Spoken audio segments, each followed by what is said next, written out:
I used to suck ass at this whole YouTube thing, and now I don't. And people are noticing me, and I'm just now crossing the 1,000 sub mark.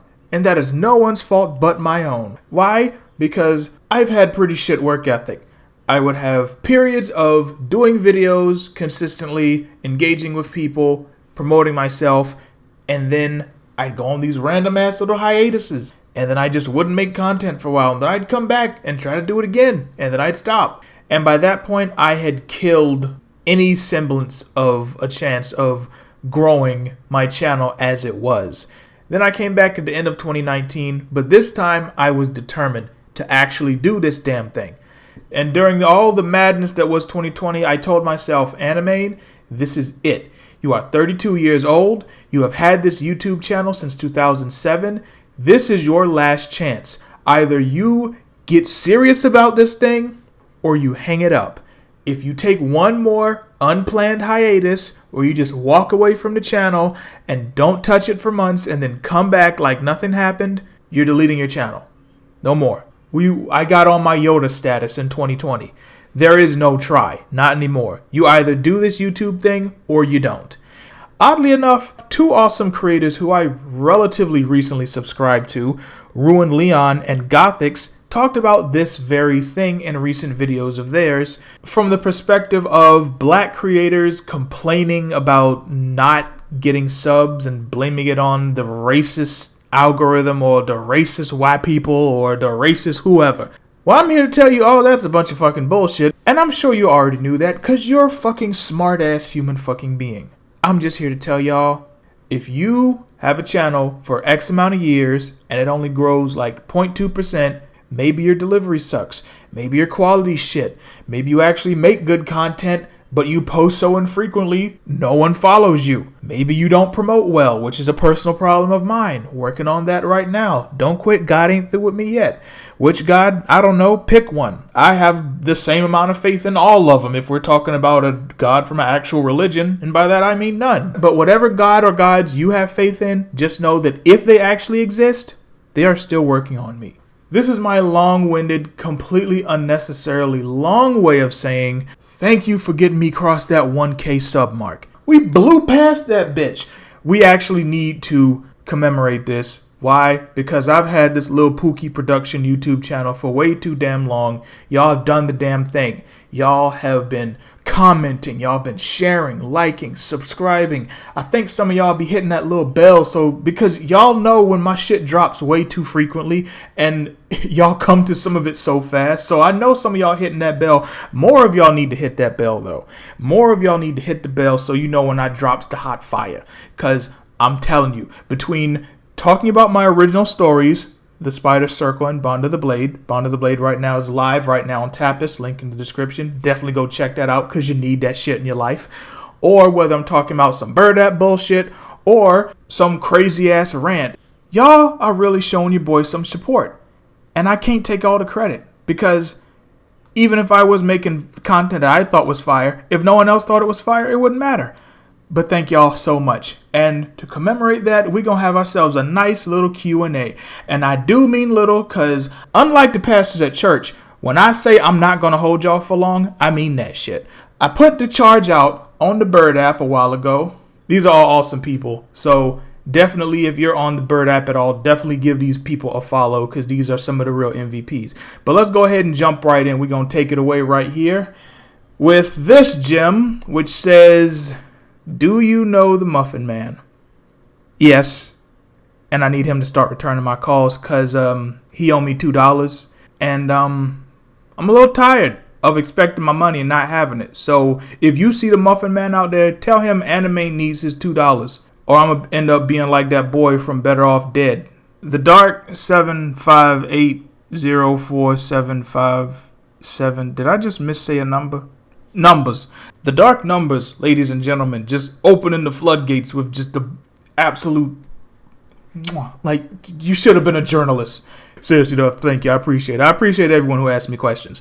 But next we're going to kick it over to my man Night Sketch, who asked, why the lady so damn strong pretty is what I want to know. I likes me some women's that got some thickness to them is what that means. Whether we're talking about my angelic warrior character Ashira, whether we're talking about the thick lusciousness and voluptuousness of Endora from the Spider Circle, or if we're talking about my sexy magical girl Foxy Phoenix, who's also from Bond of the Blade with Ashira. I likes me the strong women's.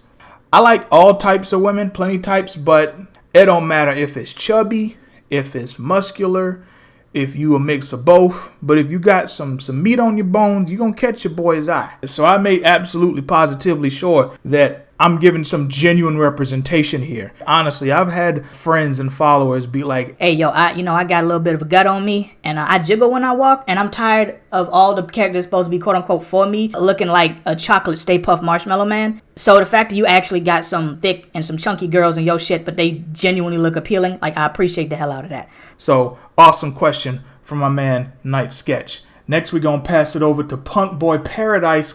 Oh, I love that name so much. Who asks, who would you say your oldest OC is? That's a good and hard question to answer, because if we're talking about Bond of the Blade characters, a lot of these characters have been in my head for literal years. Some of them over a decade even. Yeah, I've been thinking about this shit for a while. Don't at me. Don't ask questions. Just put the money in the plate. But no, seriously, who is my oldest OC? Honestly, that would have to be Terry, the main character of the Bond of the Blade story. Visual-wise, he's been pretty consistent. I've made him in a couple video games, and while the whole urban ninja aesthetic was a relatively recent addition, by recent I mean like within the past year, his base look has pretty much been the same. He's just a black dude who don't really dress too bad, but he's not really flashy either. I know it sounds completely boring, but that's because he's been very easy to make. Actually, you know what? There is one character who's been around longer and had an even more consistent look. She has spiky hair, glasses, and a punk look. And that's really all I can say. I've probably already said too much. For those of y'all on the Bird app who know who I'm talking about, don't say shit. With that being said, let's go ahead and move it right along to Draco Knight, who asks, what is one thing you created in Bond of the Blade or the Spider Circle that is your favorite? Gotta love how so many of these questions are coming back around to my characters and my stories. That's an indication that you need to be looking into this shit. If you on the Bird app, totally search these hashtags and just look through there and look at all the art. I also got a website that got all the art on it. Go over there and look at everything. You need to go to Tapas right now, read Bond of the Blade, because you need this shit in your life. This totally isn't a plug, but it's a plug because it's shameless self-promotion. Anyway, we're getting back on topic. What is my favorite thing to talk about in my stories? And that would probably have to be the complexity of some of my characters. I love making characters who feel real, even as they're doing otherworldly, outlandish things. So that really can apply across the board. You're going to feel like this is someone you could meet walking down the street. You might pause because they may or may not be fending off an invasion of monsters, but they'll still feel like real people. So and it could be in the little minute things. Like, for example, Catherine Scarlet, the main character of the Spider Circle, pretty much her emotions are worn completely on her face. So regardless of what she's saying, you will always be able to tell exactly what's on her mind and her emotional state just by her expression. Or the fact that Endora from the same story is just a complete ham and loves being dramatic and often indulges herself by just doing the most.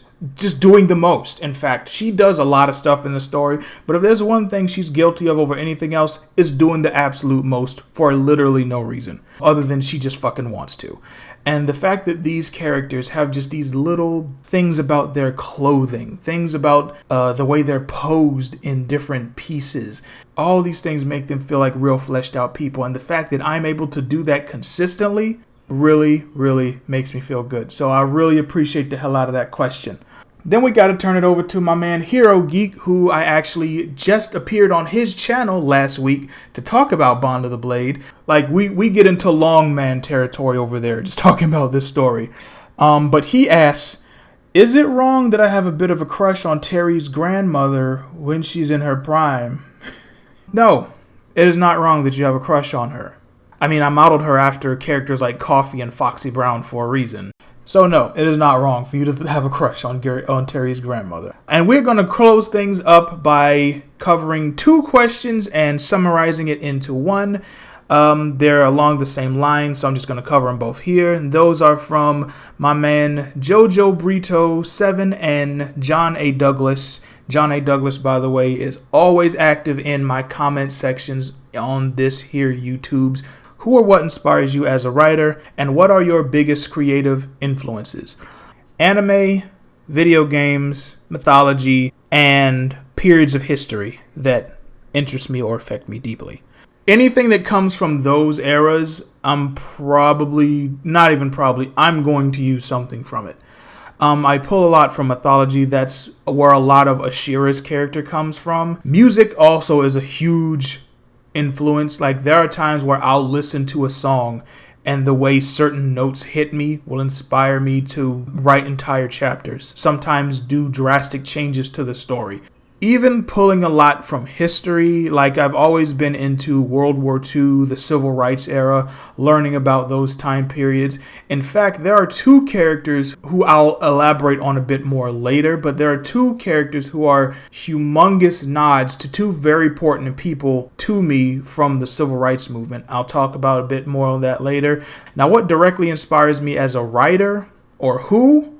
Honestly, I can say that the late great Stan Lee and just his attitude when it came to creating characters definitely inspires me a lot. You know who else I take notes from? Bruce Lee, another late great person. One thing I definitely have taken from him is his approach to martial arts and really his approach to life, where he really didn't limit himself onto one specific style. It's much more effective to take from different places as you need them, but you don't take on the whole system. You take what you need, what doesn't apply to you, you let it go, you discard it. And I cannot tell you how invaluable that is as a writer. My mind is in too many different places at once to only draw from this or write like this. If it works for me, I'm going to work with it.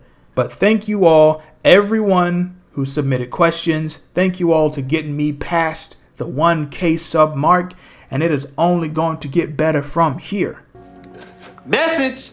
With as low as $2 a month, you will get access to so much dope shit. I'm talking about exclusives, behind the scenes art, polls as to what video I do next. I got something that I'm about to drop on the patrons right now. Just because they got me over a whole different hump, they got me over that, so I'm gonna thank them with something that's gonna be, I can't even talk about it here no more because I can't ruin it. But if you want to find out what that is, you can for just $2 a month. You can get in on that shit, because I'm telling you, I ain't lying when I say you need this shit in your life. All right, I told you what before, like Hank Hill, and I'm gonna tell you what again, like Hank motherfucking Hill, the OG triple OG.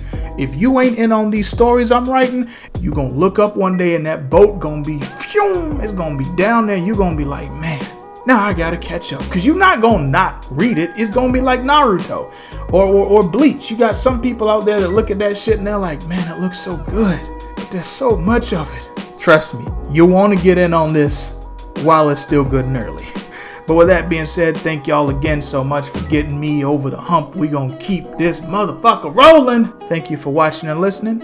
I'm Animane, and I'll talk to y'all later. Deuces.